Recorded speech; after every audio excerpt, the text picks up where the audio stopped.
Teléfonos pinchados. Extraños coches en cualquier lugar o momento. A veces reconocibles y otras simplemente extraños. Individuos misteriosos a los que te encuentras una vez sí y otra también, ya sea en una cafetería o pasando casualmente por la puerta de tu casa. Estas y muchas otras situaciones son las que los investigadores ovnis hemos vivido en más de una ocasión. Situaciones que acabas por incorporar a tu vida diaria y acabas por ver casi como cotidianas.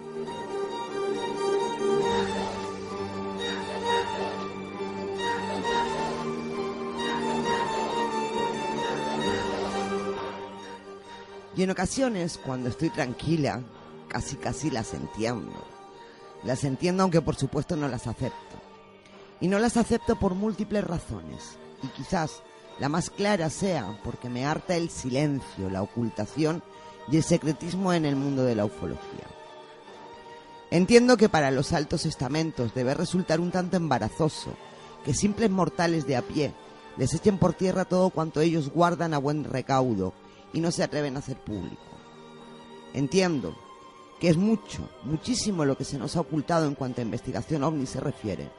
Y por supuesto, no van a dejar que unos pardillos, como cualquiera de nosotros, saque a la luz cosas que ellos velan celosamente en la oscuridad.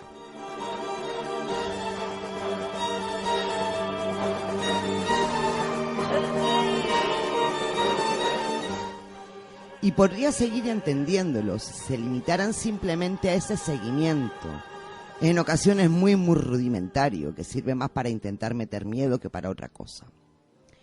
Pero cuando hablamos de palabras mayores, cuando el seguimiento se convierte en acoso, en ataques a la persona, a su integridad física e incluso a su intimidad y a las personas que le rodean, ya no solo no lo entiendo, sino que me produce un gran enfado.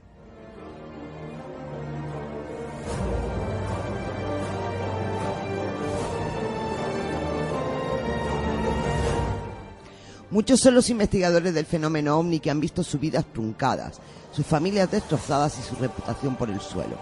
Y eso nos lleva a preguntarnos cuál es la realidad de ese fenómeno que desde la antigüedad nos acompaña y visita.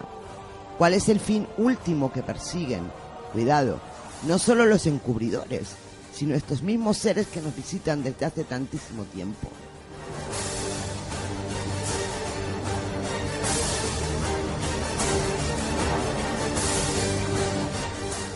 Como siempre, la respuesta es difícil. Es mucho lo que se esconde. Son muchas las preguntas a las que nadie responde. Son demasiadas las vidas truncadas.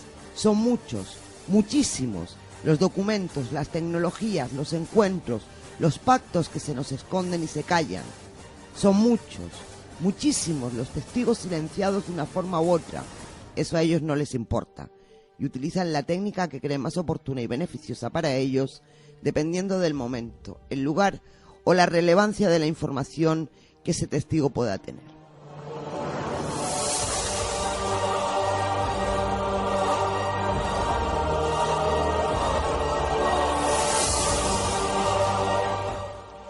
Por desgracia, cuando nos acercamos por curiosidad, cuando nos acercamos demasiado a la verdad del fenómeno, cuando comenzamos a hacer preguntas incómodas, todos estamos en el punto de mira.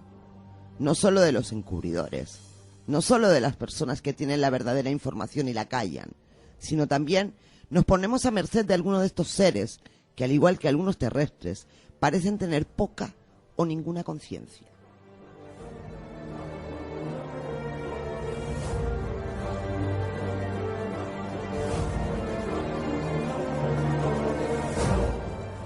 Y cuidado, que cuando digo en el punto de mira, no me refiero a algo metafórico. Cuando digo punto de mira, hablo realmente de eso, de un arma, cargada de balas, virus mortales o cualquier otra burrada que luego será llamada, sin el menor sonrojo, suicidio, enfermedad terminal o extraño accidente.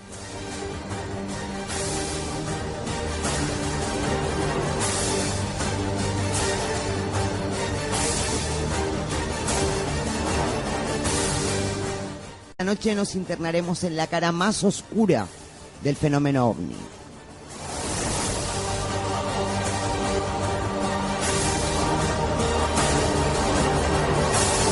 Si vemos el fenómeno ovni como simples luces en el cielo, ya solamente con eso podemos hablar de que se ocultan muchas cosas. No me refiero desde aquí, sino desde arriba mismo se ocultan muchas cosas. No sabemos todavía a ciencia cierta qué son, qué pasa, quiénes son, en fin, tantísimas preguntas.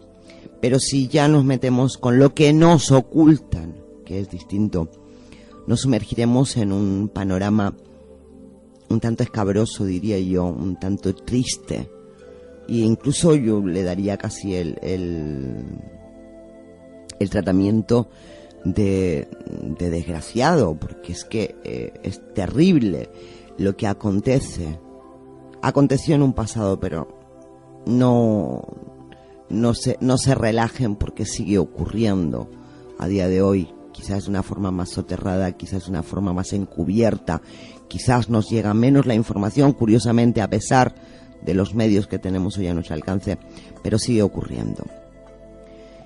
Siguen ocurriendo muertes por un disparo en la cabeza, muerte por envenenamiento, posibles muertes por estrangulamiento, muerto por la inoculación de un virus mortal. Está claro que nadie vive para siempre, eso es así.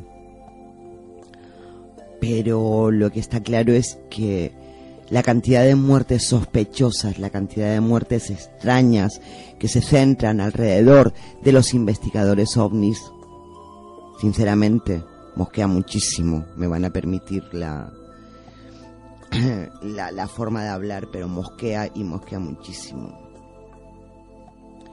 Personas como Phil Schneider, como Ron Johnson, Ann Livingstone, así como ahora esto más reciente, pero incluso en el pasado, de alguna manera todo esto lo único que hace es darle pie a una realidad con la que muchos de los ufólogos con frecuencia se están encontrando.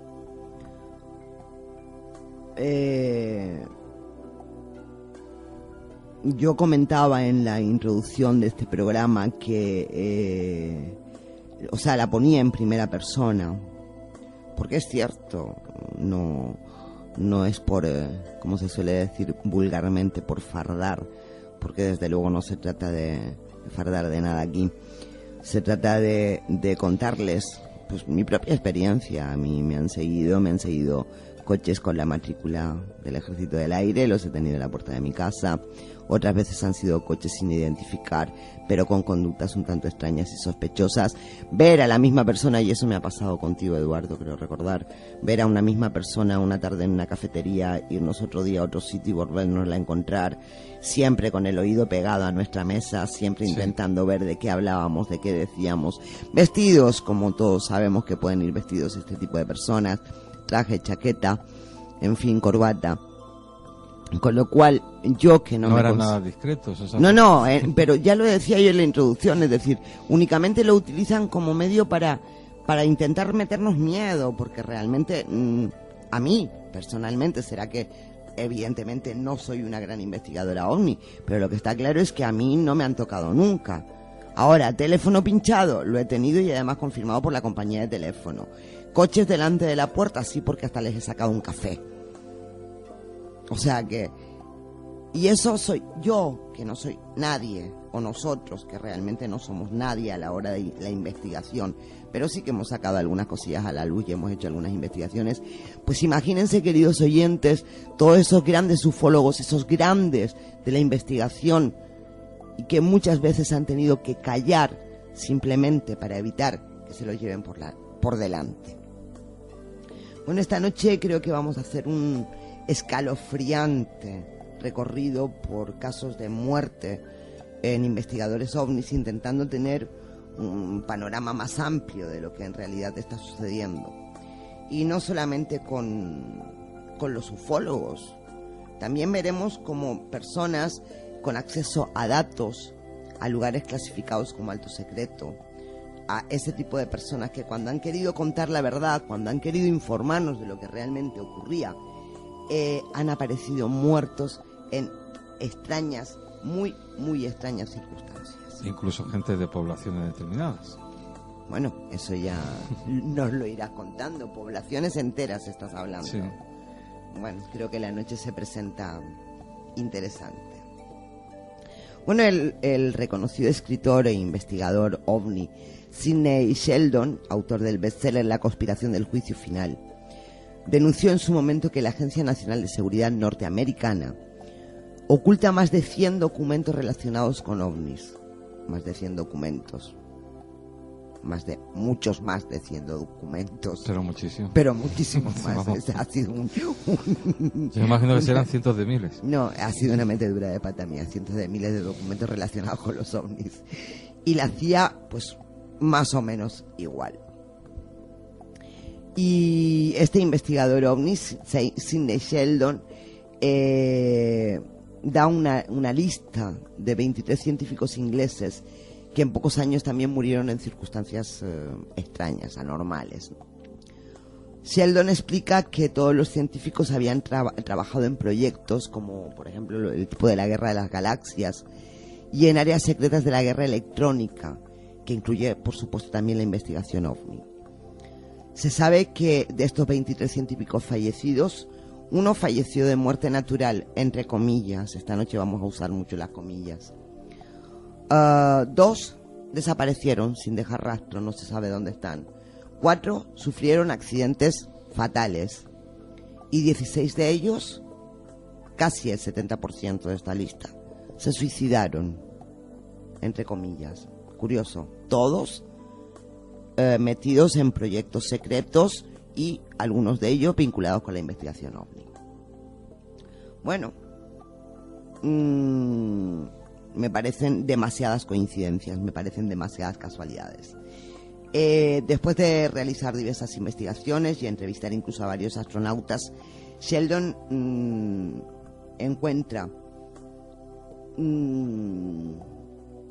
logra establecer de alguna manera una clara evidencia de que el gobierno de Estados Unidos en particular, pero no creo que sea única y exclusivamente el gobierno de Estados Unidos, sino los gobiernos de todos los países, tienen una intencionalidad para ocultarnos tecnología secreta y la relación de esta tecnología con los ovnis, y por supuesto de ocultarnos la existencia o todo lo que ellos saben sobre el fenómeno ovni. Bueno, la evidencia que Sheldon logra encontrar es una carta escrita por el astronauta Gordon Cooper a sus jefes, insistiendo en que estudiaran el fenómeno ovni, del que él mismo era testigo. Y ahora leo textualmente la carta que Gordon Cooper escribió a sus jefes. Tengamos en cuenta que era astronauta, ¿vale? Estimado embajador, deseo comunicarle mi punto de vista sobre los visitantes extraterrestres popularmente denominados OVNI. Creo que esos vehículos y tripulaciones visitan nuestro planeta desde otros mundos de tecnología más avanzada que la nuestra. Es necesario que tengamos un programa coordinado de primer nivel para recopilar y analizar científicamente datos de toda la Tierra sobre cualquier tipo de encuentro y determinemos cuál es el mejor método para comunicarnos con esos visitantes. Posiblemente debamos demostrarles primero que hemos aprendido a resolver nuestros problemas por medios pacíficos antes de ser aceptados como miembros calificados de ese equipo universal. Esta aceptación implicaría tremendas posibilidades para el avance mundial en todas las áreas. No soy investigador de ovnis y aún no he tenido el privilegio de volar uno, pero estoy calificado para hablar sobre ellos, ya que he llegado a la periferia de las vastedades por las que viajan. Ya en 1951 tuve la oportunidad de observar durante 2 días muchos vuelos de esos objetos de diferentes tamaños, en formación de cazas del este hacia el oeste de Europa, y se hallaban a mayor altitud que la que podían alcanzar nuestros aviones en aquella época. Sé que algunos astronautas se muestran reacios a discutir el tema a causa del gran número de personas que han vendido historias inventadas o que han abusado de sus nombres falsificando documentos. Pero igualmente muchos de nosotros creemos en los ovnis porque hemos tenido hemos tenido la oportunidad de verlos en tierra o en vuelo. Si la ONU está de acuerdo en seguir este proyecto y brindarle credibilidad con su apoyo, quizás sean muchas más las personas bien calificadas que den un paso adelante y contribuyan con ayuda e información. Firmado Gordon Cooper, coronel de las Fuerzas Aéreas y astronauta. Bueno, el que un astronauta y coronel de las Fuerzas Aéreas presente o envíe este tipo de misiva a sus superiores nos da a entender que el fenómeno existe y que personas, lo que nosotros llamaríamos testigos de primer nivel, como pueden ser astronautas, pilotos, militares, está claro que tienen claro ellos mismos que el fenómeno ovni existe. Con esto no quiero decir que nos vayamos a quedar aquí, es decir, yo simplemente he sentado un pequeño precedente para todo lo que viene después, es decir, hay astronautas que creen firmemente, porque lo han visto, porque lo han vivido, en la existencia y además, de los ovnis. Lo que pasa es que no tengo la referencia aquí. En su día, hace ya algunos 3 años, calculo más o menos, hicimos un programa donde dimos una extensa relación de astronautas y declaraciones que habían hecho. Algunos se retrataron después, otros las mantuvieron. Entre ellos estaba este señor, Gordon Cooper. Y porque son muchos los casos que se han dado. Sí. De astronautas que han hecho declaraciones, incluso de astronautas que poco menos que han visto truncada su proyección, vamos a decir. Sí, sí, efectivamente. Y a otros que las han tenido supervigilados. Sí. Y controlados de lo que decían. O que han acabado incluso también suicidándose, entre comillas, o han acabado ahogando sus penas en alcohol o en lo que sea. O sea que bueno. Pero bueno, vamos a comenzar con la triste y por desgracia larga lista de fallecidos en extrañas circunstancias.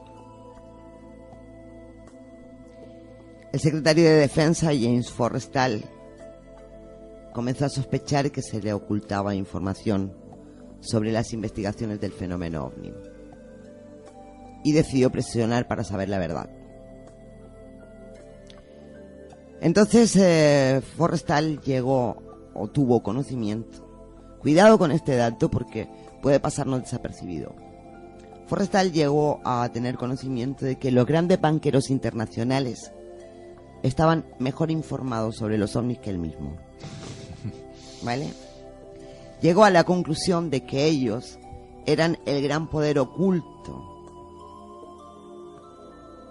que, entre otros hechos, provocaron las 2 guerras mundiales y que en esos momentos lo que estaban era impidiendo que se descubriera el origen de esos ovnis. Incluso obtuvo la información de una muy secreta sociedad que era el gobierno en la sombra de los Estados Unidos, ¿vale? Sorpresivamente, el presidente Harry Truman lo destituyó como secretario de Defensa el 31 de marzo de 1949. Y todo el mundo coincide en que no había ningún motivo para esa destitución, ¿vale? Antes de que pudiera volver a hablar a la prensa, sus enemigos se movieron rápidamente y, en contra de su voluntad, James Forrestal fue hospitalizado el 2 de abril del año 1949, alegando los que lo ingresaron, que sufría un colapso nervioso. Bueno, pues el hermano de James Forrestal negó en todo momento que éste sufriera un colapso nervioso, pero así todo y en contra de la voluntad de Forrestal y de su familia, fue ingresado en un centro hospitalario. Y el 22 de mayo de 1949, James Forrestal, y lo digo así, fue suicidado, lanzándolo desde un piso 16 del Hospital Naval de Bethesda, en Maryland. Nadie vio nada, nadie oyó nada, nadie sabía nada. Fue encontrado a eso de las 2 de la mañana en el techo del patio que se encontraba debajo de la ventana. ya llevaba tiempo, unas horas muerto. Y curiosamente tenía algo anudado con fuerza alrededor del cuello. Y aunque inmediatamente se divulgó que James Forrestal se había suicidado, las circunstancias reales de su muerte nunca fueron aclaradas. Pero sí es muy curioso porque con la muerte de James Forrestal finaliza el proyecto Grudge, poco después, el 27 de diciembre de 1949. El proyecto Grudge fue uno de los muchos proyectos, o un solo proyecto englobado dentro de proyectos más pequeños, como puede ser el proyecto Grudge, el proyecto SIN, el proyecto MJ, el proyecto Libro Azul, en fin, todos esos proyectos de los que ya hemos hablado en múltiples ocasiones aquí. Y con la muerte de James Forrestal finaliza uno de esos programas, que no el programa en general, ¿vale? Incluso en el año 2004 se emitió un informe ya final, muy poco creíble, alegando que realmente James Forrestal se había suicidado por depresión. Y estamos hablando de un ministro, de un secretario de defensa de los Estados Unidos, es decir, no se andan con chiquitas. No es que solamente vayan a por los investigadores ovnis de a pie, no. Les da lo mismo a quien se tengan que llevar por delante. Bueno, otro caso preocupante es la muerte de Ron Rummel, que es un ex agente de inteligencia del Ejército del Aire y además editor de Alien Digest. Él murió el 6 de agosto del año 1993. Rummel presuntamente se disparó un tiro en la boca. Sus amigos dicen, sin embargo, que no, curiosamente, que no había sangre ni en el cañón de la pistola, el mango o sea, la culata de la pistola no tenía huellas digitales. Debe ser que primero se pegó el tiro en la boca y después lo limpió todo. Que de todas maneras también, que son hechos burdamente llamativos. Claro. O sea, porque cuando determinadas organizaciones o estamentos superiores se supone que dictaminan a este señor que quitárselo de encima, tiene los suficientes medios como para hacerlo en condiciones. Claro, pero es que yo creo que juegan al ratón y al gato con todos nosotros. Ellos dejan su firma de alguna manera para que, como yo creo que incluso como advertencia, ¿no?, a otros posibles seguidores de esas personas o seguidores de las líneas de investigación, los dejan como una especie de amenaza encubierta, ¿no? Es decir, bueno, yo te digo que es un suicidio, tú te lo vas a creer porque no te va a quedar otro remedio, pero te dejo esa especie de firma, ¿no?, para que tú entiendas lo que te puede ocurrir a ti también. Vale. Curiosamente, supuestamente Rummel deja una nota de suicidio, pero las investigaciones que se llevaron a cabo lo que determinan es que la nota la escribió una persona zurda y Rummel era diestro. Ya. Hay quienes dicen también, cuando llegaron al lugar del suicidio, que olía a pentotal sódico. Había un fuerte olor a pentotal sódico. El pentotal sódico es creo recordar que es lo que se llama la droga de la verdad, ¿no? La que en aquella época se utilizaba para hacer hablar a la gente. Bueno, pues The Alien Digest, esta revista que también promocionaba Rummel, efectuó una edición limitada de 7 ejemplares que ya no se pueden encontrar. Lo que sí es cierto es que en esa revista donde Ron Rummel había empezado una línea editorial, por decirlo de alguna manera, estaba tocando temas curiosos, ¿no? Estaba tocando temas que empezaban a rozar la incomodidad, me imagino que para muchas personas, porque por ejemplo hablaba incluso de aspectos como de depredador-presa, ¿vale? Que él lo representaba con relación a la relación entre los seres humanos y los extraterrestres, ¿vale? El uso de humanos como conejillos de indias por parte también de esos supuestos extraterrestres. Entonces, bueno, parece ser que Ramel, con esas ediciones tan limitadas que tuvo su revista, le tocó las narices a alguien. No lo puedo decir de otra manera. Le tocó las narices a alguien, estaba cuestionándose demasiadas cosas, estaba dando demasiados datos, demasiada información que alguien no quería que la gente de a pie tuviera, y bueno, se suicidó. Sí. Simplemente. Una muerte igualmente preocupante es la de Ron Johnson.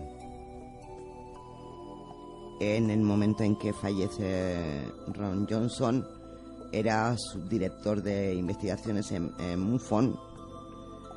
Johnson tenía 43 años y al parecer un estado de salud perfecto. 43 años y buen estado de salud.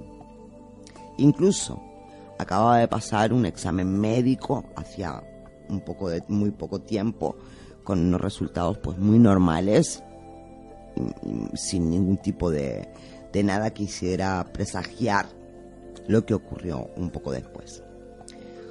Bueno, el 9 de junio de 1994, mientras asistía a una reunión de la Sociedad de Exploración Científica en Austin, en Texas, Johnson murió de forma súbita y en unas circunstancias un tanto extrañas.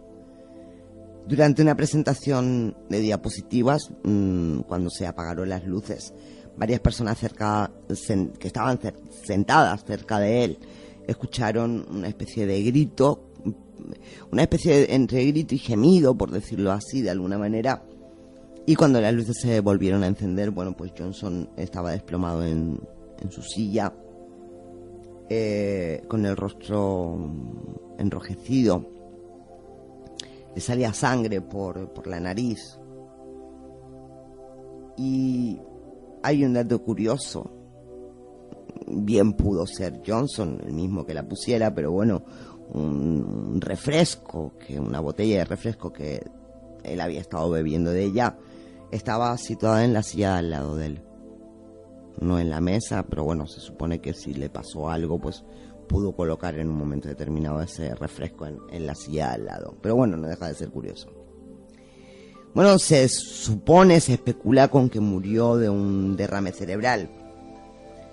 Incluso hay quien va más allá y dice que pudo ser una reacción alérgica a algo que había comido. Pudiera ser, no decimos que no vamos a decir que no, pero bueno, veamos un poco cómo era Johnson. Johnson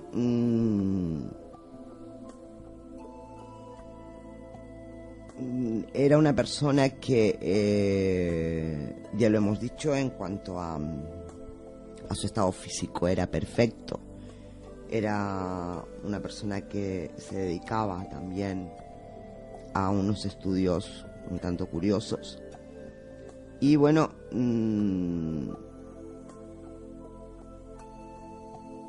por ejemplo, su trabajo más reciente fue con el Institute of Advanced Studies, que supuestamente trabajaba en un sistema de propulsión OVNI. Había estado anteriormente empleado en AirTech, una empresa privada de Austin, en Texas, dirigido por Harold Puthoff. Al parecer gestionaba asuntos de alta seguridad. Viajaba con frecuencia a San Antonio, incluso a White Sand, donde existe una base también, una base militar de los Estados Unidos. Y había asistido a 2 reuniones de estas medias secretas con la OTAN. Y en una de estas reuniones secretas con la OTAN se supone que se trataron sobre las comunicaciones extraterrestres. Bueno, si todos o la gran mayoría de los hechos que se han expuesto anteriormente, que se han dicho hasta ahora, son ciertos,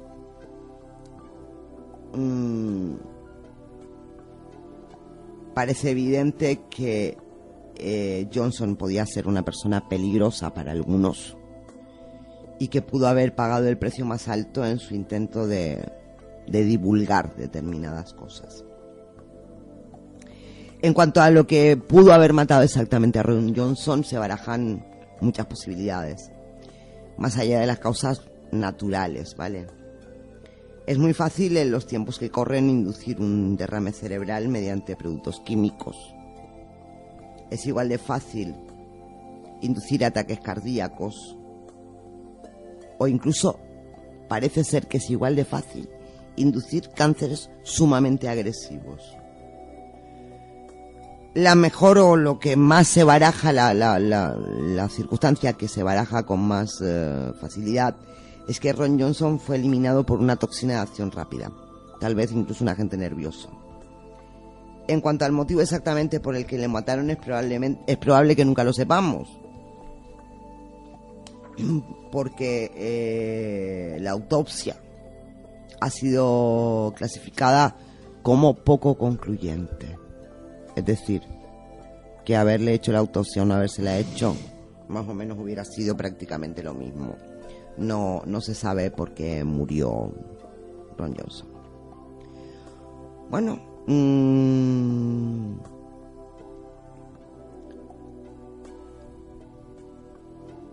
ahora les voy a hablar de otra muerte que ya hemos nombrado, ya hemos hablado aquí varias veces de esta persona, pero que en un programa como el de esta noche y tratando el tema que tratamos no podíamos dejar de volver a nombrar, efectivamente, porque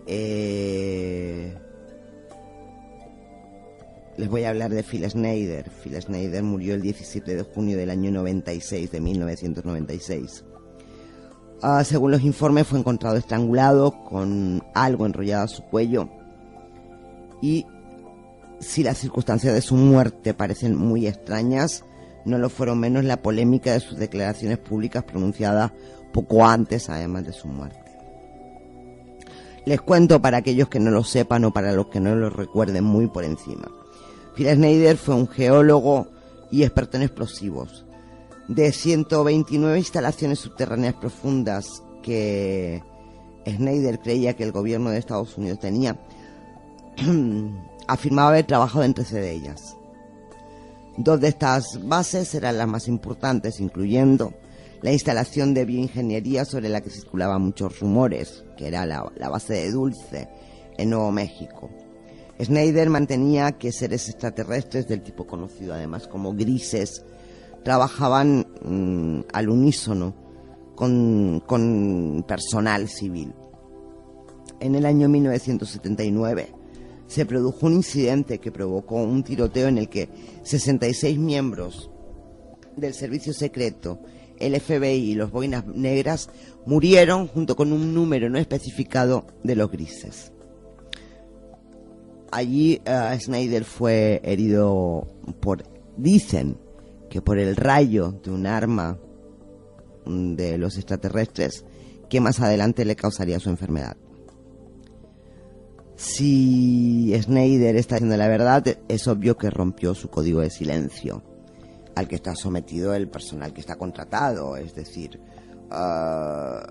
si tú has visto ese tipo de historias en la base de Dulce, está claro que si tú trabajas en la base de Dulce o en cualquiera de las otras bases, estás sometido a una especie de código, tienes que firmar una confidencialidad de que no vas a contar nada de todo esto. Bueno, pues Schneider parece ser que de alguna manera rompió ese código, esa confidencialidad, y hay que suponer que eso fue lo que llevó a que en un momento determinado pues fuera eliminado. De hecho, Schneider, que sufrió diversos intentos de atentar contra su vida, habría declarado públicamente que él era un hombre marcado y que no esperaba vivir mucho tiempo. Bueno, les puedo comentar algunas de las acusaciones que Phil Schneider hizo en un momento determinado, y verán ustedes que ese gobierno, ellos, los militares, Estados Unidos, la élite, no lo sé, quienes quiera que estén detrás de todo de tanto tapujo, de tanta de tanta historia ya de encubrimiento, está claro que tenían motivos más que sobrados para que Phil Schneider pues no estuviera por en medio. Llegó a decir Phil Schneider que el gobierno de Estados Unidos firmó un tratado con los extraterrestres grises en el año 1954. Que el transbordador espacial ha estado yendo y viniendo con metales de una aleación especial. Que una gran parte de nuestra tecnología de los aviones Stealth ha sido desarrollada gracias a la tecnología o a la ingeniería inversa obtenida de naves extraterrestres estrelladas. Que el SIDA es un virus para el control de la población mundial, desarrollada por el National Ordnance Laboratory en Chicago, Illinois. Que sin el conocimiento de los ciudadanos, el gobierno de los Estados Unidos tendría la tecnología necesaria para inducir terremotos. Que la explosión de World Trade Center y la explosión de Oklahoma City se perpetró usando pequeños dispositivos nucleares. Yo creo que había motivos más que la primera explosión del World Trade Center. No hablo de la caída de las Torres Gemelas, ¿vale? Creo que había motivos más que suficientes para que alguien quisiera quitarse de en medio a Phil Schneider. Si a eso le sumamos encima todo lo que contó que había vivido en la base de Dulce, evidentemente estaba claro que tenían que quitárselo de encima. El 7 de mayo del año 1996, fíjense que estamos hablando de 1993, de 1996, son años muy seguidos. Bueno, pues el 7 de mayo del año 1996, el diario Clarín publicaba el siguiente titular: hallan el cuerpo de William Colby, desaparecido ex jefe de la CIA. Desde hace 9 días no se sabía nada de su paradero. Su cadáver apareció en un río donde había ido a pescar.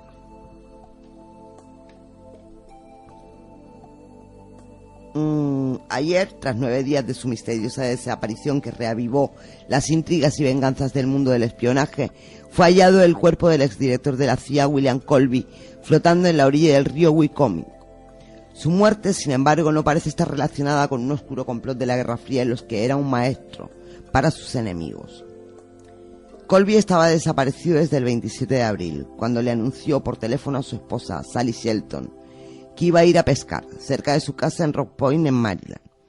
Al día siguiente, un equipo de rescate encontró su canoa dando vueltas, pero ningún rastro de su presencia.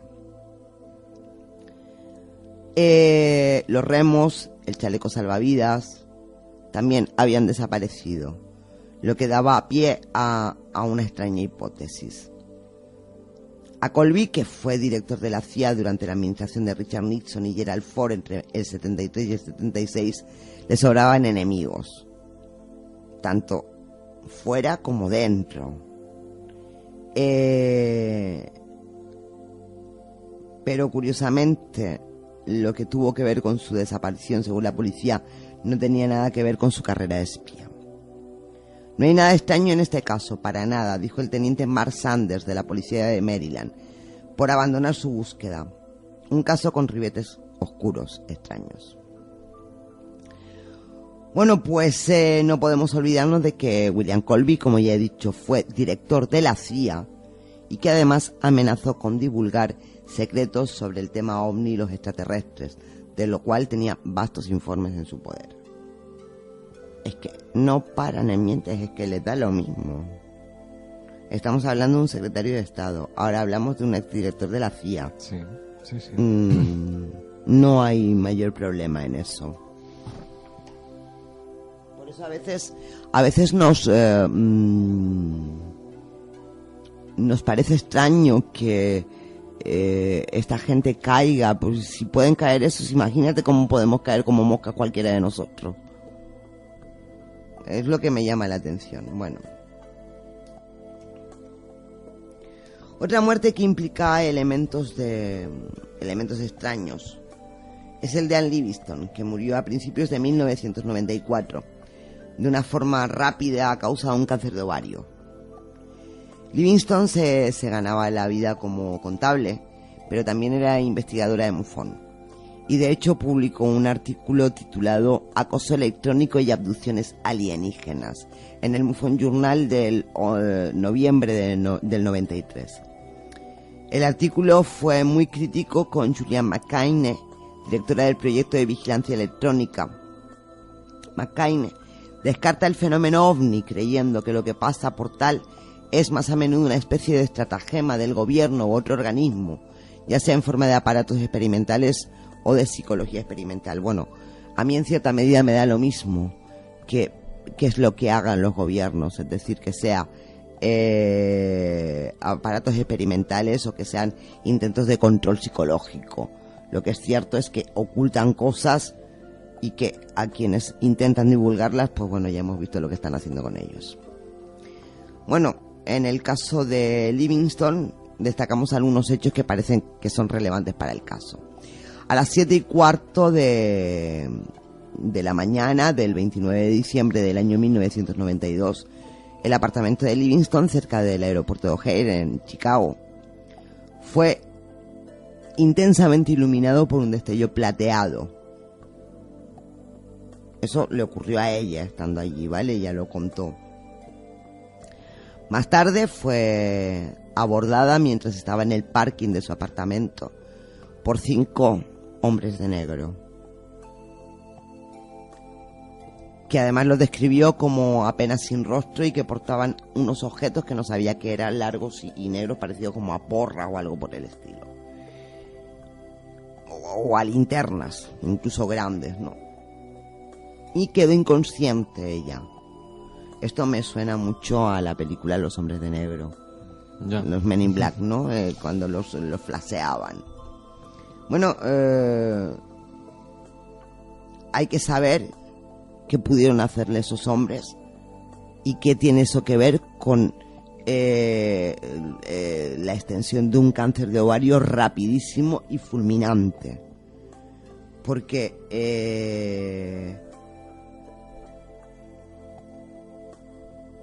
a partir de ese momento, a partir de que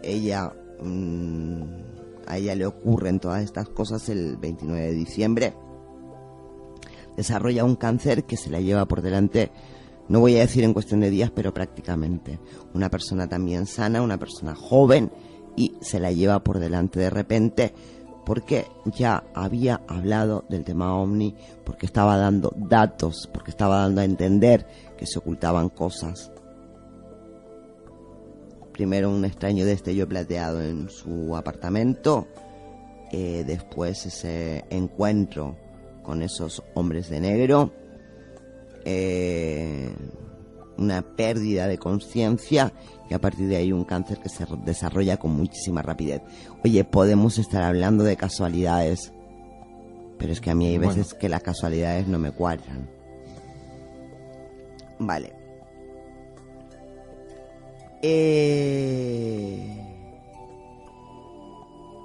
Ciertamente también es verdad que hay cosas extrañas, cosas que generan especulaciones, y una de ellas sería las 30 y tantas muertes asociadas con investigaciones relacionadas con el SDI, Strategic Defense Initiative, Guerra de las Galaxias, de la compañía Marconi Ltd. en Inglaterra entre 1985 y 1988.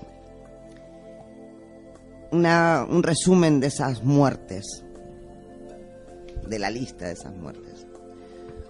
Roger Hill, un diseñador de Marconi Defense System, supuestamente se suicida con el disparo de una escopeta en marzo de 1985. Jonathan Walsh, experto en comunicación digital empleado por HEC, empresa matriz de Marconi, cae desde la habitación de su hotel en noviembre de 1985, después de haber comentado, eso sí, a varios amigos que temía por su vida. Ashad Sharif, otro científico de Marconi, en octubre de 1986, según informes, ató una cuerda alrededor de su cuello, luego ató el otro extremo a un árbol, se puso al volante de su coche y pisó el acelerador con los resultados predecibles. Complicado. Sí. Pero bueno. Sí. En fin. En marzo de 1988, Trevor Knight, también asociado con Marconi, murió de envenenamiento por monóxido de carbono en su coche. Peter Ferry, director de marketing de la firma también de Marconi, fue encontrado muerto por conmoción con cables eléctricos en su boca, en agosto de 1988 también. También durante el mismo mes del mismo año, Alistair Beckman fue encontrado conmocionado también con cables eléctricos conectados a su cuerpo y la boca llena de pañuelos, una forma un tanto extraña de suicidarse. Era ingeniero también, colaboradora de Marconi. Y por último, pero no menos importante, queda citar en este grupo la muerte de Andrew Hall, que fue encontrado muerto en septiembre de 1988 por intoxicación por monóxido de carbono. Y ustedes se preguntarán, ¿qué tiene que ver la investigación en Marconi con la muerte de los investigadores ovnis? Bueno, pues mucho. Si, como muchos investigadores han dicho, la investigación en el llamado Proyecto Guerra de las Galaxias se inició con el doble objetivo de protegernos de una hipotética agresión soviética o de la presencia de naves extraterrestres en nuestra atmósfera. Bueno, sigo. Porque por desgracia, se lo dije desde el principio a todos ustedes, la lista es muy, muy larga y nosotros nos vamos a quedar muy, muy cortos. Bueno, pues seguimos con la lista de extrañísimas muertes que no sabemos a qué conclusión nos va a hacer llegar ni a dónde nos va a llevar, pero lo que está claro es que yo recomendaría a todos aquellos que entren dentro de la investigación del fenómeno OVNI que anden con pies de plomo, porque ya estamos viendo cómo se las gastan. Eso, o que todos los que se meten en este tipo de investigaciones están deprimidos y acaban suicidándose, porque no veo yo muchas más. Bueno, tenemos a alguien que también seguramente les suena, William Cooper, locutor de radio y escritor, y además muerto en extrañas circunstancias en un enfrentamiento con la policía. Esta fue la noticia. La leo literalmente. Muerto a tiros, el locutor de la emisora de radio WBCQ, William Bill Cooper, fue asesinado a tiros anoche durante un tiroteo con agentes de la policía. Según el detective Fran Valenzuela, del Departamento de Seguridad Pública de Arizona, el tiroteo tuvo lugar a las 23:40 en las inmediaciones de la casa de Cooper, en el 96 de North Clary Circle, en Arizona. El detective Valenzuela dijo que los agentes del departamento del sheriff del condado de Apache estaban tratando de ejecutar la orden de arresto contra el señor Cooper. La orden fue emitida por un juzgado de Round Valley en Springerville por una acusación de asalto con agravante de arma mortal y 2 cargos por puesta en peligro de personas. La orden fue emitida el 29 de agosto de 2001 por un incidente que supuestamente tuvo lugar el 11 de julio de 2001. El número de expediente judicial es CR010310. Bueno, ni Valenzuela ni la oficina del fiscal del condado revelaron el nombre de la presunta víctima. Dicen que la denuncia fue firmada por el detective Paul Kirkham, del departamento del sheriff. Bueno, pues según Valenzuela, la policía tuvo noticias de que Cooper tenía una gran cantidad de armas en su casa y posiblemente de explosivos. También dijo que la policía sabía que en su programa de radio Cooper había declarado en repetidas ocasiones que mataría a todo agente de orden público que tratara de llevárselo, siendo así que el departamento del sheriff quería arrestar a Cooper lejos de su hogar con el fin de minimizar la posibilidad de un conflicto, ¿no?, entre la policía y Cooper.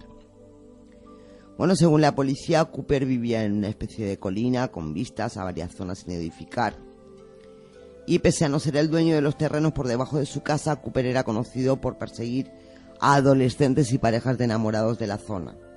Y la policía decidió utilizar esto para traer a Cooper lejos de su casa, ¿no? Parece ser que Cooper de todas maneras estaba un poquito también... era un poco extraño, ¿no? Bueno, el detective Valenzuela dijo que 2 agentes de paisano del sheriff fueron enviados en una camioneta a la zona de debajo de la casa de Cooper. Había también 2 agentes uniformados en la parte trasera de esa furgoneta. Como esperaban, Cooper condujo hasta esta zona, desde su casa e increpó a los dos agentes de paisano para que salieran. Me imagino que serían un chico y una chica, un hombre y una mujer, y por eso Cooper fue pues a echarle la bronca, ¿no? Porque estaban allí en la camioneta. Pero Cooper se fue a su casa antes de que los agentes de paisano pudieran hacer nada. Mientras que en el camino de vuelta a la colina un coche patrulla perfectamente identificado bloqueó la carretera frente a Cooper. Miembros uniformados del SWAT salieron de ese vehículo y dieron el alto a Cooper, ordenándole que mantuviera las manos donde pudiera verlas y que saliera del vehículo. Dicen que Cooper puso una mano fuera de la ventana y a continuación aceleró el coche contra la policía tratando de atropellar a un policía. Y entonces se inicia una muy breve persecución hasta la casa de Cooper. La policía dice que Cooper salió de su vehículo, sacó una pistola y comenzó a disparar contra los agentes mientras corría hacia su casa. Un ayudante del sheriff fue alcanzado al menos una vez y posiblemente 2 en la cabeza. Otro agente devolvió el fuego alcanzando a Cooper varias veces. El herido fue evacuado en helicóptero al hospital de Phoenix y Cooper fue declarado muerto en el lugar de los hechos por los paramédicos que se encontraban allí. Esto es lo que cuenta el inspector Valenzuela. Estamos hablando de que Cooper era un investigador ovni también y que en su emisora difundía, pues, al igual que lo estamos haciendo tú y yo esta noche, yo no es por asustar. Yo no. Denunciaba también este tipo de cosas, hablaba del fenómeno ovni y destapaba gran cantidad de cosas sobre el fenómeno. Bueno, pues surgen, según algunos investigadores, surgen varias preguntas. Se supone que Cooper tendría que haber visto los coches patrulla mientras bajaba hacia el terreno. ¿Por qué entonces pudo hacer lo que hizo? Es decir, llegar hasta los otros 2 que estaban ahí aparcados haciendo el paripé de que eran una pareja. ¿Y cómo pudo huir?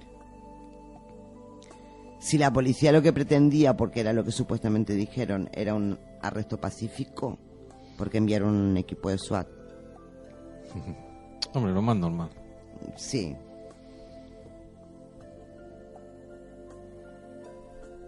Si Cooper sacó un arma y disparó, entre comillas, mientras corría hacia su casa, ¿cómo es posible que pudiera alcanzar a un agente una vez y posiblemente 2 en la cabeza? Tenía que ser un tirador fantástico. Está claro que un tiro en la cabeza es algo difícil de conseguir con un arma en la mano y encima mientras estás corriendo. Ya. Que hacía también, yo lo he nombrado específicamente y a propósito, un equipo de paramédicos allí. O sea, no es que llegaran después, es que los paramédicos se encontraban allí ya. Estas preguntas las hace de Hal Turner Shaw y se pregunta si Bill Cooper fue preparado, quizás su mente controlada para ser abatido a tiros, o simplemente pues fue una persona que se le fue un poco la boca, un poco bocaza, hablando de alguna manera, Sí. y cayó en manos de la policía y cayó en la trampa que le tendió la policía y no fue más que eso. Bueno, la lista es larguísima, muy muy larga, y puedo seguir con todas ellas, puedo seguir. Por ejemplo, el general francés del Estado Mayor, Eileret, 4 días después de haber anunciado públicamente sobre la creación de un centro oficial de investigación de misteriosos objetos celestes, falleció. La repentina muerte del ufólogo Waverly Girvan, director de la Flying Saucer Review, en Inglaterra. El doctor Olavo Fontes, investigador ovni, muere de cáncer de pulmón en la primavera del año siguiente. Wilbur Smith muere por causas desconocidas a los 52 años en Canadá, Fue uno de los primeros creadores de las comisiones de información del problema OVNI, director del proyecto Magnet, asuntos relacionados con los ovnis. El capitán de aviación español, Antonio González de Boado, desaparecido, también investigador ovni. El periodista e investigador Dani Casolaro, activo buscador del Área 51, se suicida en el año 1991. Se le suma la muerte de la ufóloga May Bassel, también de cáncer, gran difusora de un programa de investigación de radio. El astronauta Dee Slayton, cuando estaba a punto de dar a conocer públicamente los encuentros ovni en el espacio interior. Ernest Brockway, de 43 años, ahorcado en noviembre de 1982. Su esposa jura que lo vigilaban día y noche. Stephen Drinkwater, de 25 años, que manejaba documentación clasificada, fue hallado asfixiado con una bolsa de plástico en la cabeza en el año 1983. Y así podríamos seguir hasta la saciedad durante toda la noche. Sí, desgraciadamente sí. Y creo que no me quedaría corta con decir que es durante toda la noche. Sí. Bueno, ahora voy a hablar yo. Sí, por favor, te lo agradecería. Y ahora, sin cambiar todavía de tema, lo haré después, me voy a referir a alguien que quizás no guarde totalmente relación con el motivo de las muertes, suicidios que tú has estado exponiendo. Ya que se trata de alguien que, aunque trató e investigó el tema OVNI, la causa de su muerte, si se debió a investigaciones llevadas a cabo por él, se trataría de un motivo totalmente distinto. Pero creo que es de justicia, al menos en mi opinión, es uno de los grandes con mayúsculas, que desgraciadamente ya hace algunos años que nos abandonó, y cuyo trabajo y buen hacer quedará para siempre en los anales de la investigación. Me estoy refiriendo al gran Andreas Faber-Kaiser. Sí. Andreas nació en Barcelona el 5 de abril de 1944. Ufólogo, escritor, especializado en la investigación de los aspectos misteriosos y ocultos de nuestra historia, sobre todo en la relación existente entre los dioses de la antigüedad y los actuales ovnis. Fue licenciado en Filosofía y Letras. En 1972 obtiene el Premio Nacional de Astronáutica Julio Marial por su estudio Repercusión de la astronáutica en la vida del hombre. En 1976 funda la revista Mundo Desconocido, en colaborador con el también desaparecido periodista e investigador argentino Alejandro Vignati. Revista esta que además fue galardonada en 1980 con el premio Secinter a la mejor revista especializada. En agosto de 1992 abre como primer ponente el curso especializado en extensión cultural, Grandes Enigmas, los ovnis, organizado por la Universidad Complutense de Madrid dentro de sus cursos de verano y dirigido por Juan José Benítez. Sí, cierto, ahí estuve yo también. Constituyendo además el primer curso de ufología celebrado en una universidad española. Y ahora entramos en materia. En 1988 publica posiblemente su obra más controvertida y posiblemente la que terminaría acabando su fosa. Este libro lleva por título Pacto de Silencio, un libro sobre el síndrome tóxico, una enfermedad aparecida en 1981 en Torrejón de Ardoz, en Madrid, y causada oficialmente por el consumo de aceite de colza desnaturalizado, que decían que era consecuencia del fraude alimentario realizado por unos comerciantes aceiteros, que lo distribuían en venta ambulante como aceite de oliva. Esta estafa, vamos a decirla según fuentes oficiales, esta estafa alimentaria causó 1.100 muertos y más de 60.000 afectados. Bueno, pues Andrea Faber-Kaiser en este libro intenta demostrar que la causa del síndrome tóxico no fue el aceite de colza, que era totalmente inocuo, sino la ingesta de tomates tratados con una combinación nematicida, organotiofosforada, es decir, pesticidas, concretamente con Nemacur y Oftanol, de la multinacional Bayer, en un ensayo de guerra química perpetrado seguramente por el gobierno de los Estados Unidos. En su último artículo, publicado en el número 56, octubre de 1993, de la revista Más allá de la ciencia, que llevaba bajo el título Confesiones de Andrea Faber-Kaiser entre la vida y la muerte, reconoció que era portador del virus del SIDA, Sí. que no le encontraba explicación a cómo podía haberlo contraído, y lo relacionaba además con sus investigaciones con el síndrome tóxico, ya que tanto él como otros investigadores y médicos que intentaron avanzar realmente en el origen de esta extraña dolencia, que dieron tesis diferentes a las oficiales, murieron o padecieron súbitas y extrañas enfermedades.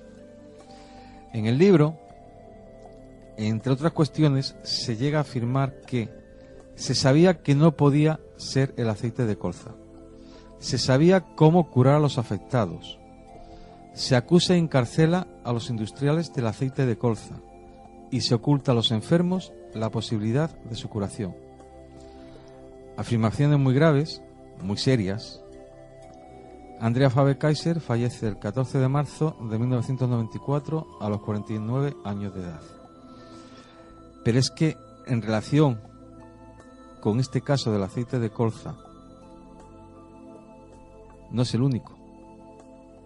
No. Tenemos a María Teresa Mestre Guitó, la mujer de Enrique Salomó, uno de los acusados, uno de los aceiteros, que estaba publicando artículos sobre el tema en El País, que fue asesinada.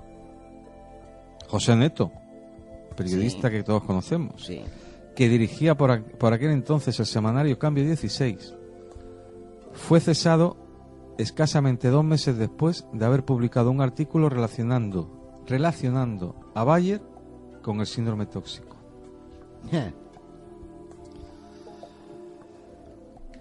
El doctor don Antonio Muro y Fernández Cavada, que defendió la tesis de un envenenamiento por vía digestiva, fue cesado en su cargo como director en funciones del Hospital del Rey en Madrid y posteriormente fallece de un cáncer de pulmón. Juan José Rosón, ministro del Interior, uno de los hombres que se supone mejor informados de España en aquella época, también muere de cáncer de pulmón. Higinio Loarte, colaborador del doctor Muro en sus investigaciones, fallece de cáncer de hígado.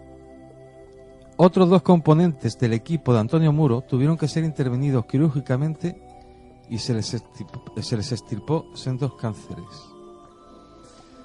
Y Ernest Lluch, ministro de Sanidad a partir de 1982, se supone que debía estar al tanto de todo lo que había sucedido, Eso, sí.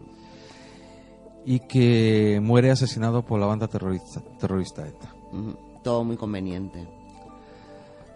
En este caso lo hemos tratado en Luces y Sombras, además en un programa que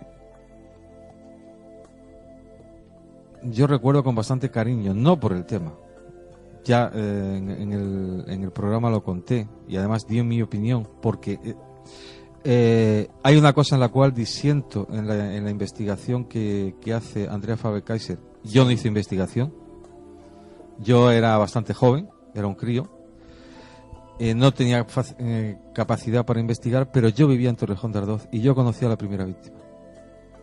Sí, cierto. Que era un niño que se llamaba Alfonso Cuenca. Y allí lo que sucedió los días anteriores, esto está reflejado en un programa, que se dan muchísimos detalles de todo lo que sucede, pero sucintamente allí lo que se rumorea entre la población que habitábamos Torrejón de Ardoz es que había habido un escape de gas de la base americana. Escape de gas o de alguna sustancia, porque entre otras cuestiones todos los animales de la base americana y alrededores aparecieron muertos. Cierto.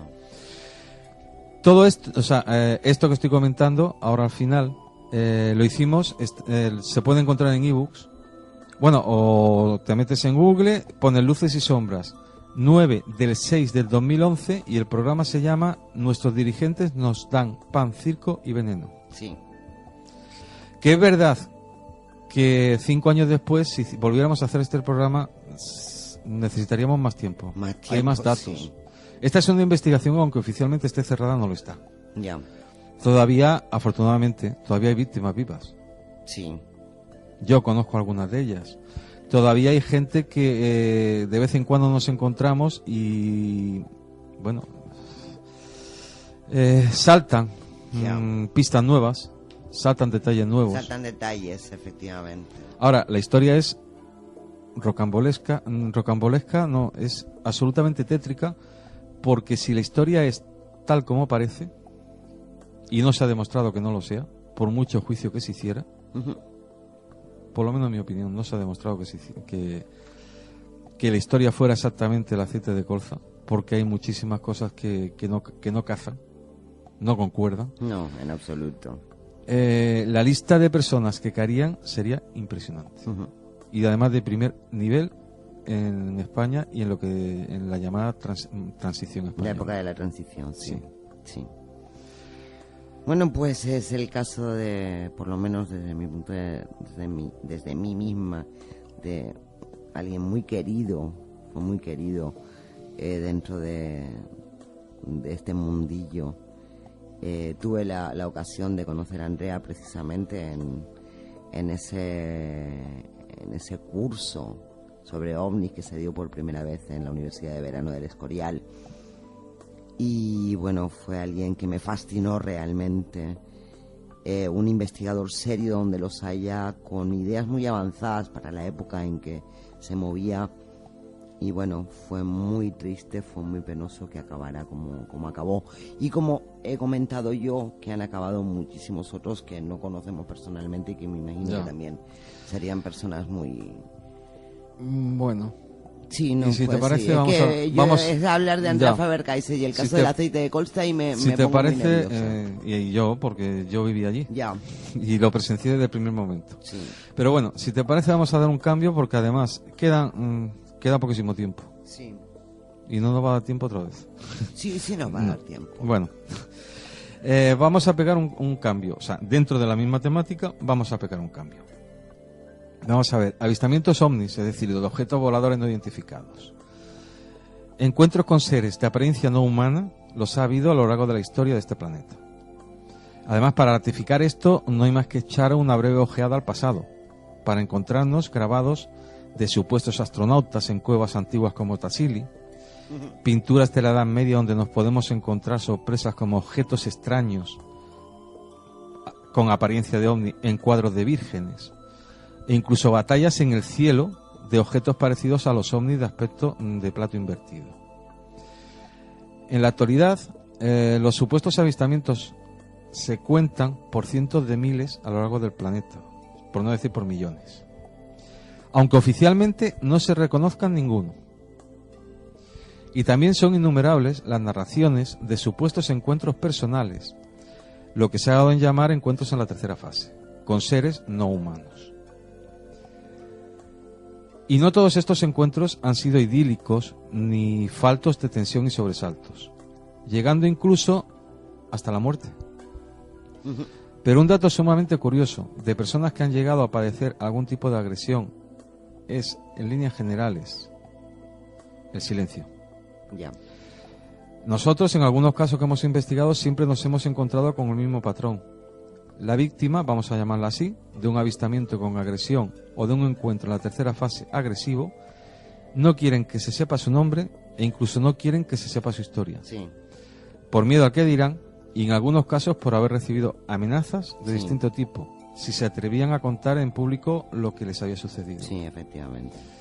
Pero aún así, existen algunas historias que, aunque los organismos oficiales, como sucede siempre, desmienten tajantemente, podrían tener bastantes visos de realidad. Y en su momento causaron además bastante revuelo social en las poblaciones donde sucedieron. Hay varios casos, o sea, no es uno, ni dos, ni tres, hay varios. Yo he elegido uno porque creo que reúne todos los condicionantes. y es el que se conoce como caso Colares. En el año 1977, en la isla de Colares, en Brasil, una isla que está ubicada en la desembocadura del río Amazonas, más conocido como la delta del Amazonas, se comienza a difundir la noticia de una gran cantidad de avistamientos de luces de diversas formas observadas por los habitantes de esta población. Estas luces, que solo se mostraban de lejos al principio, como si poco a poco fueran ganando confianza, comienzan a entrar en contacto más directo con la población, llegando a tener noticias incluso de luces que los visitaban por las madrugadas, que atravesaban los techos de sus viviendas, iluminaban parte de sus cuerpos, causando ardor o quemaduras en las zonas que tenían contacto con esas luces. Muchas de las víctimas relataron que al entrar en contacto estas luces con su piel, sentían cómo sus cuerpos se paralizaban, sufrían quemaduras en las zonas que entraban en contacto con la luz y además tenían la sensación como si les estuvieran succionando la sangre. Madre mía. La directora de salud de la mencionada isla, la doctora Belaide, empezó a tratar a las víctimas, pudiendo percatarse de que las heridas se trataba de quemaduras graves con pequeños agujerillos similares a los que quedan en el cuerpo, resultado de una inyección. Estas quemaduras, además, empezaron a ponerse de un color negro, indicando muerte de la piel. Pero lo más extraño es que esto sucedía casi siempre en torno a 10 minutos después de la exposición a las luces. A minutos, has dicho. 10 minutos. 10, 15 minutos, vamos a decir que media hora. Los datos que hay hablan de 10 minutos después de estar expuestos a estas luces. Mientras que las quemaduras normales tardan alrededor de 96 horas en presentar ese comportamiento. La sensación de chupa-chupa, como ellos decían, o succión de la sangre, manifestada por varias víctimas, fue ratificada por estudios médicos que determinaron anemia en estas personas. Evidentemente, se supone que causada por la pérdida de sangre. Bueno, pues dos de los casos tratados por la doctora Belaide terminaron en muerte. Y según los informes forenses, eran de origen desconocido. No se sabía de que habían muerto. No tenía explicación. Hasta ese entonces, la doctora se mostraba escéptica a este tipo de fenómenos y estaba convencida de que las muertes, estos casos de paros cardíacos que se estaban dando, porque está claro que cuando no se sabe qué ha causado una muerte, el corazón, como ha dejado de latir, es un paro cardíaco. Pues bueno, que se estaban produciendo paros cardíacos como consecuencia de una histeria colectiva que ella pensaba que se estaba apoderando de la población. Unos días después de los dos fallecimientos, alrededor de las 5 de la tarde, la doctora asiste personalmente a una mujer desmayada en un camino, sí, la cual acababa de cruzarse con una de aquellas luces. Luego de auxiliarla, ayudada de varios vecinos, todos ellos son testigos de un extraño objeto metálico y luminoso en forma de cono truncado, el cual empieza a pasearse sobre el pueblo. Pero es que no solamente eso, es que se ve a través de las paredes de este cono dos seres humanoides de entre 1,20 m y 1,30 m de altura aproximadamente. ¿Qué sucede? Que la doctora Belaide cambia absolutamente de opinión, contacta con el alcalde de la ciudad le cuenta lo que ha sucedido y le solicita que pida ayuda al ejército, a la Fuerza Aérea, que vayan allí, que reconozcan la zona, que la inspeccionen y que averigüen qué es lo que le está sucediendo al pueblo y a sus habitantes. Ya. Pues bien, los militares se personan en el pueblo y presionan a la doctora para que declare que lo que estaba sucediendo era producto de la histeria colectiva. Que socorrida es la histeria colectiva en ocasiones. A lo cual ella, y con las últimas experiencias que había vivido, se niega rotundamente. De esta manera comienza la investigación por parte de la Fuerza Aérea en la zona. A dicha investigación se le pone nombre de plato o platillo. Esta investigación se desarrolla entre los meses de octubre y diciembre de 1977. Pues esta operación Plato, vamos a llamarla así, es uno de los informes militares publicados extraoficialmente, que si le damos credibilidad sería de los más importantes en lo que respecta al fenómeno ovni en el mundo. Sí, por supuesto. Nunca antes un informe militar había informado también sobre el fenómeno que estuvo y que desarrolló, y además con cosas que voy a contar a continuación. Yo creo que es uno de los casos que lo reúne absolutamente, si no todo, prácticamente todo lo que nos podemos encontrar en momentos determinados, en casos aislados, en distintos avistamientos o encuentros con ovnis. En otros casos distintos, sí. Bueno, los militares desplazados a la zona se encuentran con diversos hechos, como muchos habitantes de la zona realizaban a menudo alertas ovnis con el fin de avistar algo extraño en el cielo. Ellos aducían, le echaban la culpa a estas luces, el término famoso en esta región del chupacabras, sí, o el chupa-chupa. Y entonces, una vez que localizaban estas luces, intentaban espantarlas lanzándoles fuegos artificiales. Los habitantes de esta región estaban atemorizados debido al ataque de ovnis que, lanzándoles un rayo de luz, les chupaban la sangre. Más cosas que se encontraron los militares es que había cientos de testigos que afirmaron que cuando se avistaba el objeto, buena parte de ellos sintieron un pinchazo en la espalda y en el pecho, seguido de una sensación de debilidad. Esa debilidad que, como comenté antes, pues tras diversos análisis clínicos, por lo menos se corroboró que tenían anemia. Ya. Bueno, la operación era conducida por un equipo destinado a investigar el fenómeno en secreto,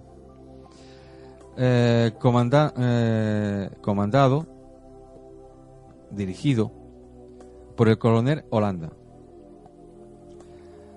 La operación se dirigió inicialmente, o tenía como objeto inicial, desmentir los testimonios de los habitantes de las zonas afectadas. Pero por el contrario,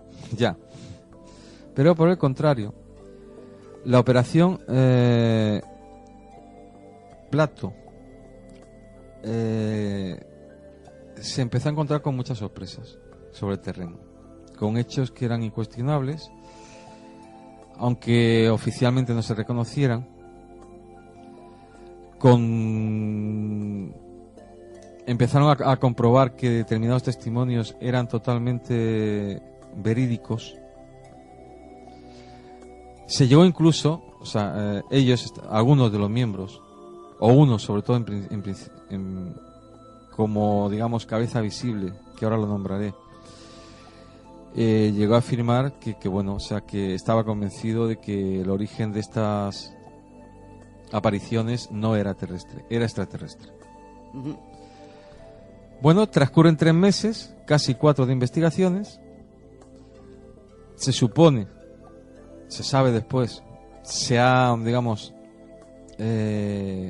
filtrado que habían conseguido resultados sorprendentes. Pues después de 3 meses y pico de investigación, se da carpetazo al asunto, se cierra y aquí no ha pasado nada. Ah, Pero ¿qué sucede? Que antes de morir, el señor que estaba al mando de esta investigación, el coronel Holanda, sí. declaró que ciertamente algo extraño pasó en los cielos de esta comarca y que el COMAR, el primer comando aéreo regional, había intentado esclarecerlos montando campamentos en los puntos claves de avistamientos. Declaró que se encontraron con dificultades de establecer un contacto más directo, y estas dificultades, entre otras cuestiones, radicaban en que los nativos, cuando se producía un avistamiento, lanzaban fuegos artificiales y armaban un gran revuelo. Perdón. Sí. Contó que en uno de los avistamientos, un ovni parecía que iba a aterrizar en una pista improvisada y que los habitantes de la zona le hicieron desistir haciendo un tremendo ruido con latas de queroseno vacías. E incluso se asegura que el coronel afirmó en una entrevista al ufólogo brasileño Ademar Gebhardt, editor de UFO Magazine Brasil, que no solo había sido testigo de los avistamientos de las luces, sino que había tenido un breve encuentro con uno de esos supuestos seres alienígenas. Así acabó como acabó. El coronel Holanda no falleció de forma natural, sino que fue encontrado muerto, supuestamente fruto de un suicidio. Por eso te lo digo, así acabó como acabó. Es que, como bien has dicho tú, este caso tiene de todo, incluso hasta de la parte mía. Sí. Bueno, toda esta historia fue rodeada de bulos, calumnias, bromas, con el objeto supuestamente de echar tierra por encima. Sí, por supuesto. Y que cuanto antes se olvidara, afirmando incluso que el coronel Holanda sufría problemas psicológicos. Uh-huh. Hombre, yo creo que lo que está claro en esta historia es que se repiten como si fueran un guión muy bien diseñado en varios hechos comunes con muchos casos de avistamiento. Sí. Y de investigaciones de hechos extraños, como son luces vistas por multitud de testigos, señales físicas, como pueden ser quemaduras, incisiones en la piel, en testigos que han estado bajo los efectos de esas luces, agresiones físicas a humanos. Hombre, yo creo que en este caso no siempre se repite este guión. Hay historias de supuestos avistamientos o encuentros que son radicalmente distintos, no tienen agresiones. A ver, son más idílicos. Claro, estamos hablando de casos distintos. Pero sí hay un grupo que para mí guarda unos parámetros muy similares. También tenemos análisis médicos y forenses que detectan anomalías de difícil o nula explicación. Uh-huh. Tenemos un intento de que se guarde silencio o se mientan los resultados médicos obtenidos por la doctora que trató a los afectados. No sería la primera vez que hacen eso tampoco. Se comienza una investigación oficial con el objeto de desacreditar lo que allí está sucediendo y no con el objeto de encontrar la verdad. Uh-huh. Entre los militares desplazados y, curiosamente, en este caso, el coronel al mando de la investigación cuenta, cuando ya todo ha terminado, su verdad sobre los hechos y sobre lo que descubre y presencia, que es radicalmente distinta a la versión oficial. A la versión oficial. El coronel aparece muerto, supuestamente fruto de un suicidio, y como ya he dicho, se intenta ridiculizar y quitar importancia a lo que haya sucedido. Bueno, está claro que el caso que has contado, desde mi punto de vista, ha sido o es espectacular de alguna manera. Y que, como bien dices tú, reúne todas las condiciones que podrían darse en casos sueltos por ahí. En caso de agresiones. En caso de agresiones. Sí, parece ser que... Hombre, vamos a ver, el tema de desacreditar, el tema de intentar callar a los testigos, el tema de correr bulos, incluso desprestigiar, ¿sí? Desacreditar, sí. Desprestigiar a la persona que lo cuenta. Eso se suele dar en prácticamente todos los casos, ya sean con agresiones o casos idílicos. Exactamente. Pero lo que sí te iba a decir yo es que, por ejemplo, la gente prácticamente, o mucha gente desconoce esa faceta más oscura dentro de los avistamientos de los ovnis, en las que se producen daños a las personas o se produce incluso la muerte de las personas, de los testigos de los avistamientos ovni. Y aquí no estoy hablando de que fallezcan por culpa de los que desde aquí, desde el planeta Tierra, intentan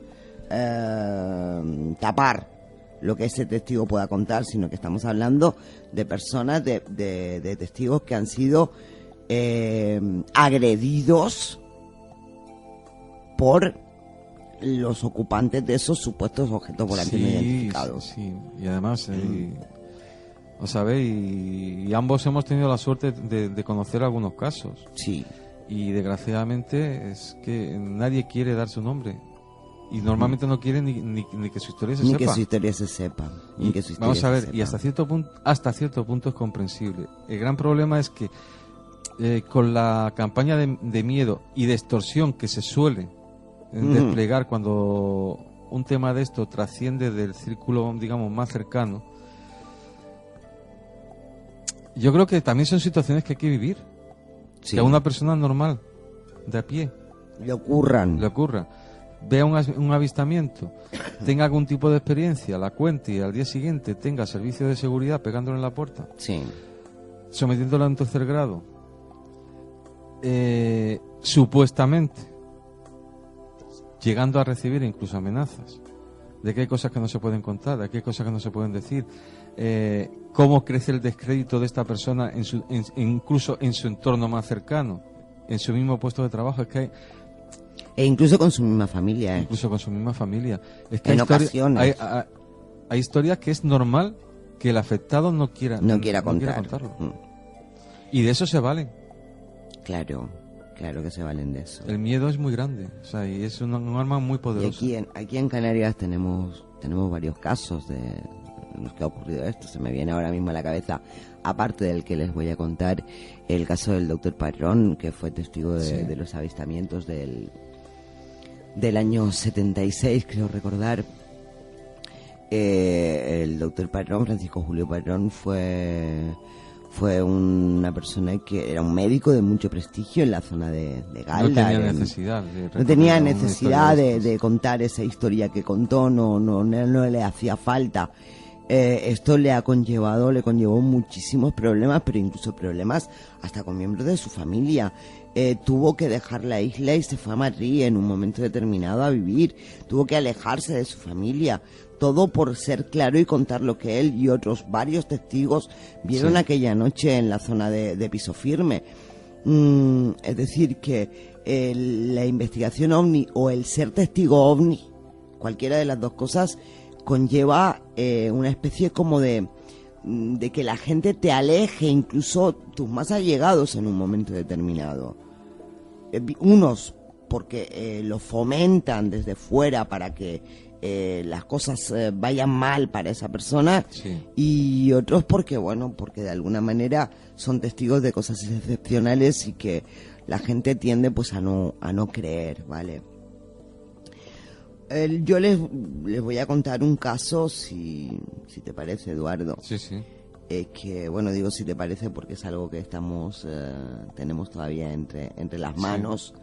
Estamos en una investigación. Sin dar todas las pistas. Sin dar todas las pistas hasta que no esté toda la investigación cerrada, y nos puede llevar muchísimo tiempo.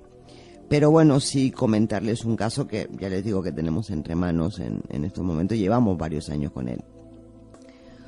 Y que tiene que ver con un caso ocurrido aquí en la isla de Gran Canaria, allá por el año 1978, nos estamos remontando muy atrás.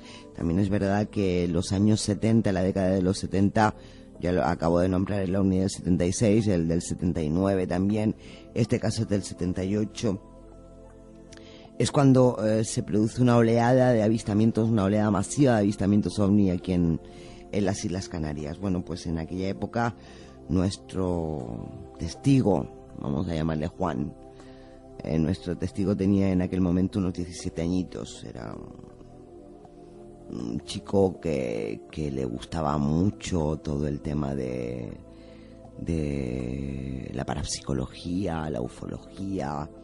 Era una persona con inquietudes y que comienza a relacionarse con más gente que le gustan todos estos temas. En un momento determinado se hace con una especie de grupo de amigos que se dedican a practicar la Ouija, como es además muy, muy habitual en los casos de contactismo con el tema ovni, con el tema extraterrestre, el tema de utilizar la Ouija como método de contacto. Bueno, este grupito hacía preguntas a la Ouija y les dio por preguntar sobre el tema ovni, que quiénes eran, que de dónde venían, en fin, todo este tipo de historias. Y en un momento determinado le preguntan a ese tablero de Ouija si se puede contactar con ellos de alguna manera, se puede llegar a contactar con los extraterrestres. El tablero le responde de forma afirmativa y da el nombre, da una localización que los chicos conocen. Bueno, los chicos se dirigen a esa zona de la isla de Gran Canaria una noche y establecen una especie de código de comunicación entre los extraterrestres y ellos, ¿no? Haciéndolo con una emisora. Entonces, bueno, es lo típico de uno para sí, dos para no. No. Pero aquí era un pitido, un pitido corto que significaría que sí y dos pitidos largos que significarían que no. Bueno, pues en un momento determinado la emisora comienza a emitir señales afirmando, es decir, señales afirmativas. Era un pitido corto, continuo, o sea, pitaba, se cortaba, pitaba continuamente, como reivindicando de alguna manera con una forma muy, muy insistente que sí que estaban ahí, ¿vale? Mientras esto ocurría, todo lo que era metálico dentro de lo que estos chicos habían llevado a esta zona, todo lo que era metálico comenzó a emitir chispas, a fulgurar de alguna manera. Bueno, pues se llevaron un susto de muerte, como se suele decir. Hubo muchos problemas, esto no se lo voy a contar por no alargarlo tampoco excesivamente, pero hubo muchos problemas porque ellos llegaron a ver en un momento determinado una nave sobre sus cabezas, sacaron fotos, esas fotos se llevaron a revelar, curiosamente el revelado desapareció. Hubo historias muy curiosas ahí. Bueno, pero hasta ahora lo que les he contado es un caso ovni pues normal y corriente, del típico grupito de amigos que se reúnen para esto. Pero en un momento determinado, unas semanas después, nuestro protagonista, Juan, así le hemos llamado, está en su casa, está un poco decepcionado por todo lo que ha ocurrido con los negativos de esas fotos, porque, bueno, es algo que ellos han visto y que, claro, nadie les cree. Nadie les cree porque los negativos han desaparecido de buenas a primeras. Bueno, entonces de repente Juan comienza a escuchar en su interior, por decirlo de alguna manera, en su cabeza, las mismas señales que habían escuchado cuando estaban en el campo, esperando a poder contactar con los extraterrestres. Juan interpreta que de alguna manera esto lo que hace es querer, o sea, él entiende que los extraterrestres quieren ponerse en contacto con él, de alguna manera, y de repente en su cabeza se forma o escucha o ve o intuye, como quiera que lo llame, una palabra que él no reconoce, que él no sabe qué quiere decir, que no sabe lo que es, hasta que la curiosidad lo hace indagar. En aquella época, estamos hablando del año 78, estamos hablando de que en aquella época no había internet y que no es fácil encontrar una palabra simplemente para saber lo que es y lo que significa. Bueno, este niño Juan llega a la conclusión y lo ve con certeza total y absoluta. Encuentra lo que significa la palabra. Esa palabra lo único que significa es un lugar de la isla de Gran Canaria que él desconocía. Uh-huh. Bueno, pues él entiende que los extraterrestres con los que él está en contacto lo que quieren es que vaya a ese lugar y le propone al resto del grupo que lo acompañe. Bueno, realmente nadie quiere acompañarlo salvo un chico, otro de los amigos, y los dos solos se dirigen a ese lugar. Llegan a esa zona, es una playa, cerca de las 8 de la noche, es una playa que es de difícil acceso. Llegan cerca de las 8 de la noche, montan sus tiendas de campaña y preparan pues las cámaras, las grabadoras, la emisora, todo, por si tenían otra vez un encuentro, ¿vale? El código de comunicación era el mismo, un pitido corto para afirmar y 2 pitidos largos para negar. Preguntaron si estaban ahí, les respondieron de forma afirmativa. Les hicieron varias preguntas de las típicas que uno suele hacer cuando comienza con estos contactos: ¿quiénes sois? ¿De dónde sois? ¿Venís a ayudarnos? ¿No venís a ayudarnos? En fin, todo este tema. Pero en un momento determinado les preguntan que si pueden tener un encuentro en la tercera fase con ellos, y les responden de forma afirmativa. Segundos después de esa respuesta, del mar emergen 3 objetos de forma triangular, muy luminosos, que se dirigen hacia ellos. Luego de evolucionar en el cielo, hacer un par de pasadas y demás, se ocultan detrás de un acantilado, pero la playa queda iluminada. Y lo que había ocurrido a todo el grupo la primera vez, de que todo lo metálico comenzó a echar chispazos a emitir luminosidad, vuelve a ocurrir nuevamente. A partir de este momento, nuestros 2 protagonistas, Juan y el compañero, tienen un lapso de tiempo, un lapso de conciencia, lo que se podría llamar un missing time, una pérdida de tiempo. No tienen recuerdos, no tienen conciencia de lo que ha ocurrido, porque de repente se encuentran dentro de la tienda de campaña. No recuerdan cómo entraron, sienten náuseas, comienzan a vomitar. Cuando miran sus relojes se dan cuenta de que están parados y no saben qué ha ocurrido. Salen fuera de la tienda y observan a lo lejos como esas 3 naves se van alejando. Bueno, Juan es el que mejor parado sale de este encuentro, porque su compañero tiene en principio lo que parecen unas leves quemaduras en la cara, en los brazos, mientras que Juan los tiene, pero es mucho menor y se encuentra bastante mejor que su compañero. En un momento determinado, ya cuando comienza a hacerse de día, intentan salir de ahí, pero por mar es imposible, con lo cual tienen que hacerlo caminando. Juan se encuentra más o menos bien, pero su compañero se encuentra cada vez peor. El calor se está haciendo insoportable. Van caminando rumbo a una zona más poblada. La temperatura en un momento determinado llega a sobrepasar los 40 grados. Pero el compañero de Juan, que ya venía mal desde la noche en la playa, en un momento determinado comienza a tener convulsiones. ¿Y qué hace Juan? Porque no puede seguir con él. Se encuentra en una zona de risco, de piedra, de tal. Lo coloca como puede, lo mejor que puede, debajo de una piedra que sobresale para que le dé un poco de sombra. Le moja un poco la cara y le dice que aguante, que va a ir a por ayuda, pero la ayuda no está cerca, hay que caminar bastante.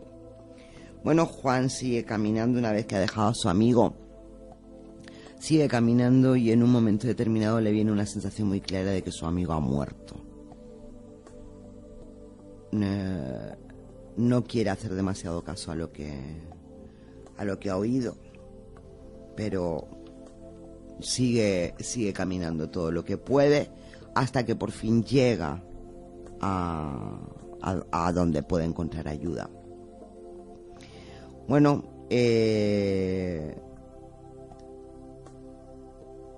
llegó hasta la Guardia Civil, que organiza inmediatamente el rescate. Se necesitó la intervención de un helicóptero, y cuando encontraron al amigo de nuestro protagonista, el amigo de Juan, efectivamente había fallecido como esas voces le habían dicho en su cabeza en un momento determinado.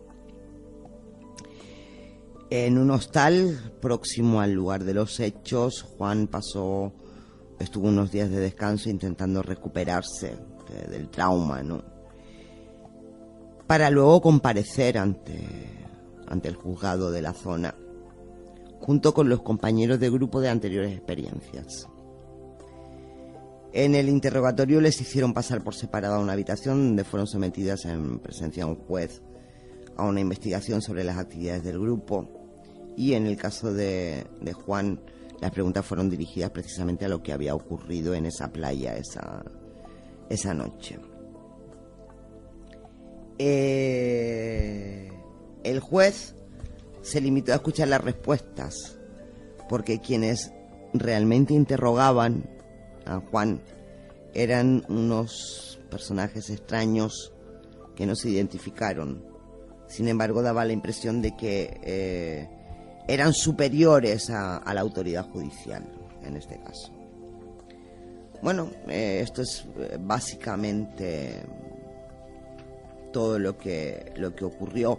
Sí decirles que junto al cuerpo del compañero de Juan se encontraba también la emisora, se encontraba también un magnetófono en la que se había grabado esos supuestos pitidos con los que ellos se contactaban, ¿vale? Todos los objetos fueron devueltos a Juan, menos el carrete fotográfico. El carrete fotográfico no solamente estaba velado, sino que, curiosamente, era de una marca diferente y las cintas magnetofónicas se encontraban borradas. Bueno, según nos ha contado a nosotros en su momento uno de los testigos,